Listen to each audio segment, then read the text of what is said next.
Planners SSC MTS का paper जो 20 सितंबर को होना है, वो अब आपका पेपर मिड ऑफ अक्टूबर में 100% जाएगा।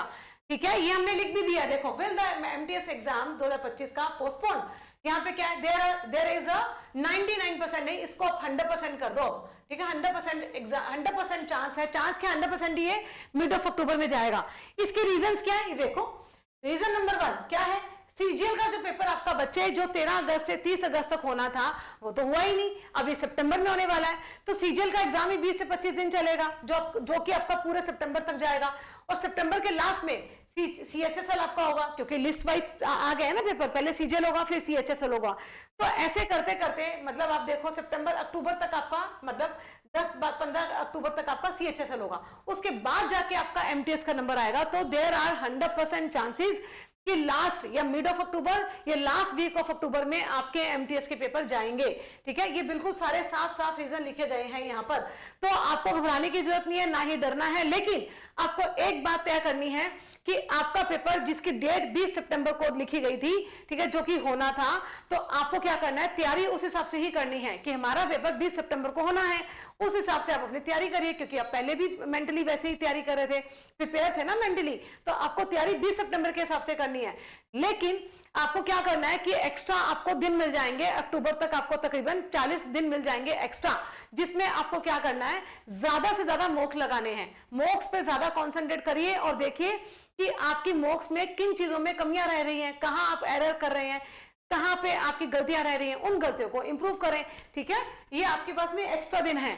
तो बच्चे 20 सितंबर तक आप अपना सिलेबस पूरा रखें। ठीक है, उसके बाद आप रिवीजन और मॉक्स लगाएं, क्योंकि आपका अक्टूबर तक पेपर जाएगा।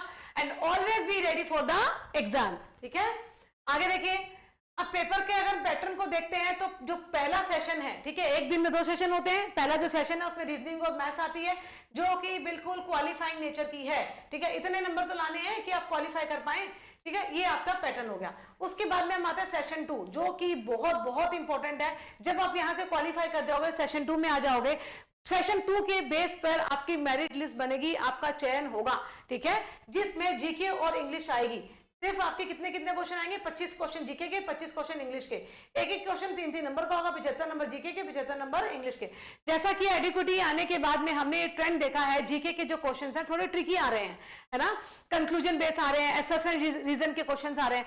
तो हमें मान के चलते हैं कि जीके अपने आप में इतना बड़ा वास्ट एरिया है, वास्ट सिलेबस है, कि सारा कवर अप करना बड़ा ही मुश्किल है। तो देयर आर लेस चांसेस कि हम 25 में से 25 नंबर सही, मतलब पूरे नंबर लेके आए।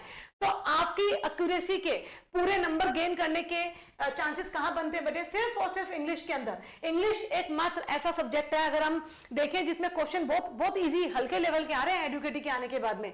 अभी जो स्टेनो के पेपर हुए हैं, फेज 13 के हुए हैं, इनमें देखो कितने हल्के लेवल के इंग्लिश के क्वेश्चन आए हैं। तो हमें मान के चलते हैं कि एमटीएस में तो वैसे भी लेवल कम आएगा, तो आप इंग्लिश पे ज्यादा से ज्यादा फोकस करें। 25 क्वेश्चन का मतलब है आपके 75 नंबर। अगर आप इसकी इंग्लिश की तैयारी अच्छे से करते हो ना, तो आप मान के चलो आपके 75 नंबर आप पूरे पक्के कर सकते हो। जीके में पॉसिबल नहीं है, तो आप जोरों से लग जाओ और ज्यादा से ज्यादा इंग्लिश पे ध्यान दो, ताकि आप 75 नंबर अपने पक्के कर लो। ठीक है, जीके पे भी ध्यान देना है, लेकिन जो जहां पे हमको लगता है श्योरिटी है, यहां तो हम इतने नंबर बना ही लेंगे, तो उस चीज पे ज्यादा ध्यान दीजिए। ठीक है, तो ये आपका पेपर का पैटर्न हो गया। तो बस आज के लिए इतना ही। चैनल को सब्सक्राइब करें एंड वीडियो को लाइक करें। Thank you.